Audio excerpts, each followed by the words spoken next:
Joining me today is New Hampshire Representative Jack Flanagan, who's running for Congressional District 2 in New Hampshire. So, Jack, I want to talk about social issues. Sure. And like defense, it's a huge thing, and we could do a whole show on it.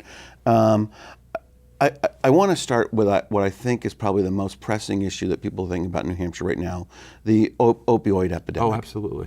How do you view that? What are the right solutions that, that Concord could provide, or more importantly, that the federal government ought to provide? And just sort of what's your bias toward? I mean, I'm not looking for legislation, but sort of what's your bias toward how we ought to approach this problem? I think it's a multi-prong approach. I think I had 5, but I have to rethink about it because we're thinking about all the other things.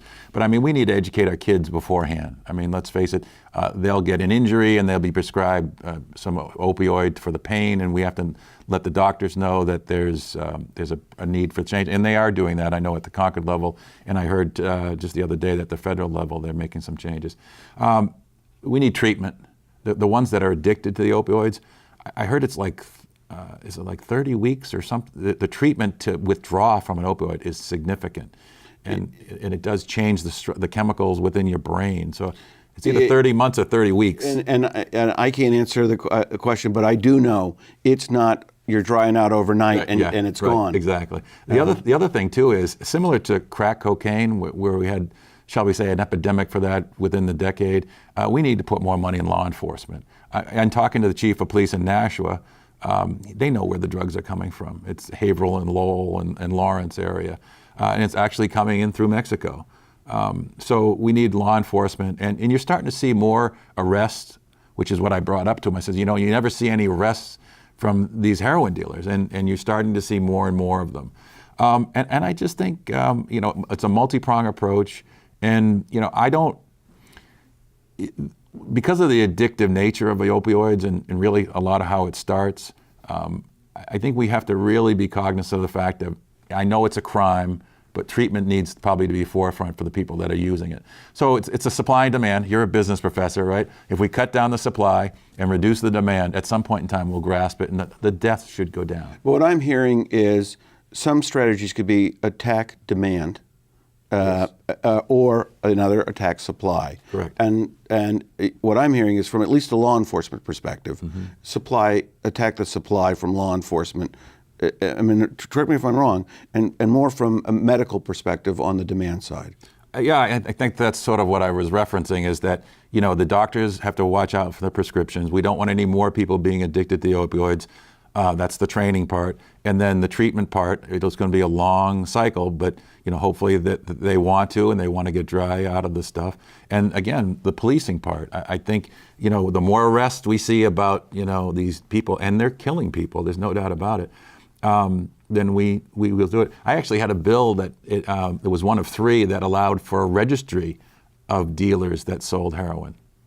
To keep track of them. So just similar like a sex offender list, there's going to be a heroin dealer list. And then did that get an expedient to legislate? Or? I'm not sure. Mine did because it went through Health and Human Services. I thought there were 2 other bills that went through criminal justice. I'm not sure the outcomes of those, but I think what it was, to be totally honest with you, was gave some more information that people could use if they were dealing or wondered if someone was dealing a heroin in their area. Let me turn to some other social issues. The debate, even in New Hampshire, with the distances from abortion clinics, I think I saw something in the papers recently. Where do you stand on pro-life, pro-choice? Well, I'm a moderate, so I think the government shouldn't be telling a woman whether she should be pregnant or shouldn't be pregnant. However, there was some legislation that I could support as it relates to abortion issues, at least at the state level, where if it was a minor, they had to get parental notification unless there were certain circumstances. They can, in fact, go to a judge and allow the judge could actually say, yes, you could have it. And that usually means a family member or somebody else that is involved. So I supported that bill saying that, you needed to get parental notification except for certain circumstances.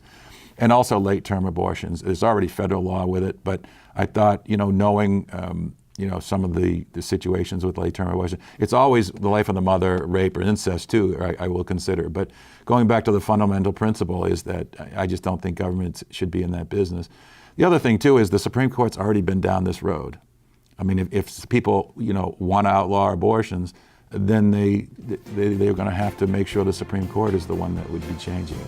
And I'd love to talk about that, but we are out of time. Thanks so much. Perhaps we'll have you back again. John, it was my pleasure. I really enjoyed it. Well, thanks. And thank you for joining us for this edition of Capital Connections, your weekly access to politics and policy along the I-89 and I-91 corridors and how it impacts your life in our region. If you've got a comment or an idea for a future show, please email me. And more importantly, please join us again at this same time next week for another edition of Capital Connections.